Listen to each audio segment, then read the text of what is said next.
প্রচণ্ড গরমে ৩ থেকে ৪ ঘন্টা টার্গেট নিয়ে রান্না বান্না সেই সাথে সংসারের কাজকর্মগুলো আমি যেভাবে গুছিয়ে করি সেটাই শেয়ার করেছি আমার আজকের ভিডিওতে।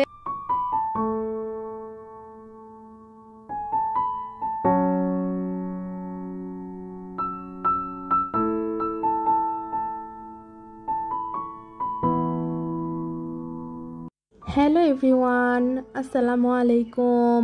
আমি জেরিন, ড্রিম অফ তাসনিম মম চ্যানেলে সবাইকে স্বাগত জানিয়ে নতুন দিনে নতুন একটি ব্লগ আপনাদের মাঝে শেয়ার করতে যাচ্ছি।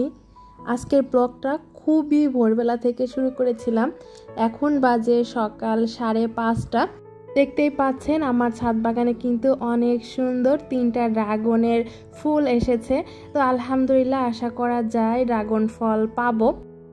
হাঁটাহাঁটি করে বাসায় চলে এসেছি, আর বাসায় এসে কিন্তু একদম রান্নাঘরে ঢুকে গিয়েছি। আর কয়েকদিন ধরে একদমই সকালবেলাতেই রান্না করে নিচ্ছি, কারণ প্রচুর পরিমাণে গরম পড়তেছে। আর আমার রান্নাঘরটা এতটাই ছোট, রান্নাঘরের জানালাটাও অনেক ছোট, সেই জন্য রান্নাঘরে একদমই বাতাস আসে না। আর রান্নাঘরে ঢুকলেই না খুবই অস্থির লাগে, মনে হয় দম বন্ধ হয়ে আসে। সেই জন্য দুপুরবেলাতে রান্নাঘরে একদমই রান্না করা যায় না, তাই একবারে আর কি সকালবেলাতে রান্না করে নিচ্ছি আর কি ঠান্ডা থাকতে থাকতে। কয়েকদিন ধরে গ্যাসটা আর যাচ্ছে না, মোটামুটি ভালোই রান্না করা যাচ্ছে। সেই জন্য ভাতটা রাইস কুকারে বসালাম না, চুলাতেই বসিয়ে দিলাম। শুধু শুধু কারেন্ট ফুরিয়ে তো আর লাভ নেই, তাই না? তো ওইদিকে ভাতটা বসিয়ে দিয়ে এদিকে এই যে একটা মুরগি জবাই করেছিলাম। আমার ছাদে আর কি কিছু মুরগি পালি, তো সেই মুরগিটাই কিন্তু সকালবেলাতে আসার সময় জবাই করে নিয়ে এসেছিলাম আমি আর আপনাদের ভাইয়া। তো এখন সেই মুরগিটা পরিষ্কার করে এখন এই যে কেটে নিচ্ছি আর কি, ছাদ থেকেই পরিষ্কার করে নিয়ে এসেছিলাম, এখন শুধু মাংসটা বানিয়ে নিতেছি। 3-4 মাস আগেও আমার ছাদে অনেক মুরগি ছিল, প্রায় 50-60টা মতো মুরগি ছিল, কিন্তু একটা ভাইরাস আসার কারণে সব মুরগি মারা গিয়েছে। এখন আর তেমন কোনো মুরগি নেই, মাত্র 10-12টা মুরগি আছে। আর এগুলো কিন্তু দেশি মুরগি। আমাদের কিন্তু মুরগির মাংসটা কিনতে হয় না, যারা আমার আগের চ্যানেলের ভিডিও দেখতেন তারা কিন্তু অবশ্যই জানে। তো এই যে মুরগি আর কি কেটে ধুয়ে এখন পরিষ্কার করে নিচ্ছি। আজকে রান্না বানায় এই যে রান্না করব হচ্ছে মুরগির মাংস, সেই সাথে রান্না করব সরিষা শাক ভাজি, আর একটা মাছ চচ্চড়ি করেছিলাম, সেটা আর আপনাদের সাথে শেয়ার করিনি। মাছ চচ্চড়িটা আসলে যে সময়টাতে আমি ভাত বসিয়েছিলাম ওই সময়টাতে মাছ চচ্চড়িটা হাতে মেখে বসিয়ে তারপরে মুরগিটা কাটতেছিলাম, সেই জন্য আর আপনাদের সাথে ওইটা শেয়ার করা হয়নি। তো এই যে শাকগুলো কিন্তু আমি কেটে ধুয়ে নিয়েছি, এগুলো এখন আমি পানি ঝরিয়ে ভালো করে ধুয়ে নিচ্ছিলাম। একটা সংসারে তো আর কম কাজ থাকে না, তাই না? এই যেমন কোটা বাছা, এগুলো যদি আপনাদের সাথে শেয়ার করতে যাই তাহলে তো ভিডিওটা অনেক লং হয়ে যাবে আর আপনাদের কাছে দেখতে ভালো লাগবে না। সেই জন্য এই যে অল্প অল্প করে ক্লিপ নিয়ে নিয়ে কিন্তু ভিডিওটা তৈরি করা হয়। ভিডিওটা দেখে মাত্র 5-7 মিনিটের ভিডিও, কিন্তু কাজ করতে কিন্তু আমার 3-4 ঘন্টা লেগে গেছে। সকাল 6টার সময় আর কি রান্নাঘরে ঢুকেছিলাম, আর রান্নাঘর থেকে বের হতে হতে কিন্তু প্রায় 8:30 মতো বেজে গেছিলো। 8:30টার মধ্যে সকল রান্নাবান্না কিন্তু আমি শেষ করে তারপরে ঘরের কাজগুলো করেছিলাম। শাক কিন্তু ভালো করে ধুয়ে তারপরে সেদ্ধ বসিয়ে দিয়েছি, পরবর্তীতে সেদ্ধ হয়ে গেলে বাগার দিয়ে দিব। আর এই যে মুরগির মাংসটা কষাচ্ছিলাম, আজকে একটু আলু দিয়ে মুরগির মাংস রান্না করব, সেই জন্য কয়েক টুকরা আলুও দিয়ে দিলাম। আর এদিকে আমার শাকটাও কিন্তু সেদ্ধ হয়ে গেছে। আমি সেদ্ধ করার সময় কিন্তু লবণ আর কাঁচামরিচ দিয়ে সেদ্ধ করেছিলাম।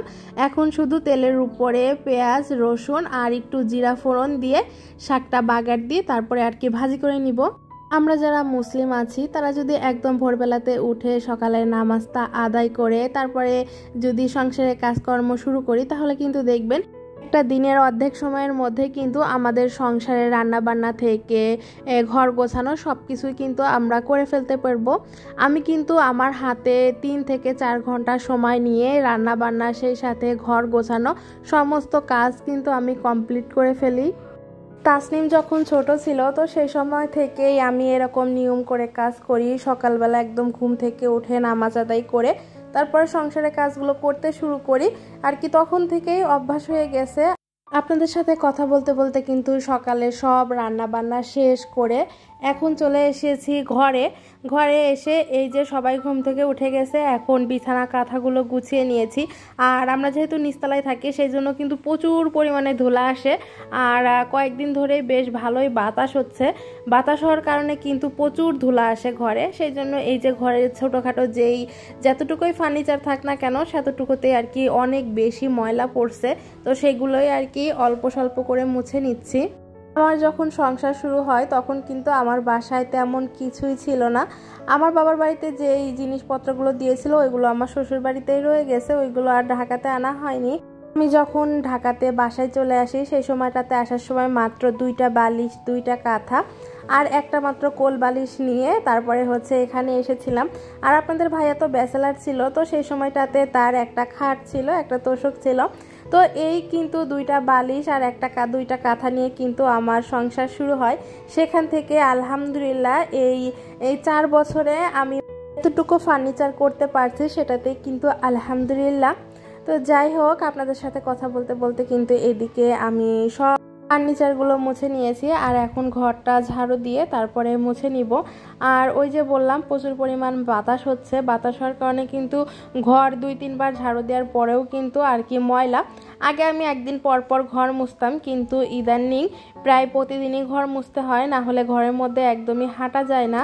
আর এই যে আপনারা দেখতে পাচ্ছেন আমি মাজা ধরে ধরে কাজ করতেছি, আসলে আমার মাজায় প্রচুর পরিমাণে ব্যথা। একটা ভিডিওতে হয়তো বা শেয়ার করেছিলাম আমি অসুস্থ, তো মাজায় প্রচুর পরিমাণে সমস্যা, সেই জন্য হামু দেওয়া কাজগুলো আমি ভালো করে করতে পারতেছি না। এই যে ঘর দূর পরিষ্কার করে এখন ঘরটা মুছে নিব। আর এই যে দেখতেই পেলেন আমার কিন্তু একদম 10:30টার মধ্যে সকল কাজকর্ম হয়ে গেছে। আর কয়েকদিন ধরে যে পরিমাণে গরম পড়তেছে, এই গরমে কিন্তু এভাবে কাজ করে নিলেই সব থেকে ভালো মনে হয় আমার কাছে। আপনারাও চাইলে কিন্তু একদম ভোরবেলাতে উঠে এভাবে আমার মতো কাজ করে নিতে পারেন। আজকের মতো তাহলে এখানেই বিদায় নিয়ে নিচ্ছি। সেই পর্যন্ত সবাই ভালো থাকবেন, সুস্থ থাকবেন। দেখা হবে পরবর্তী ভিডিওতে। আল্লাহ হাফিজ, আসসালামু আলাইকুম।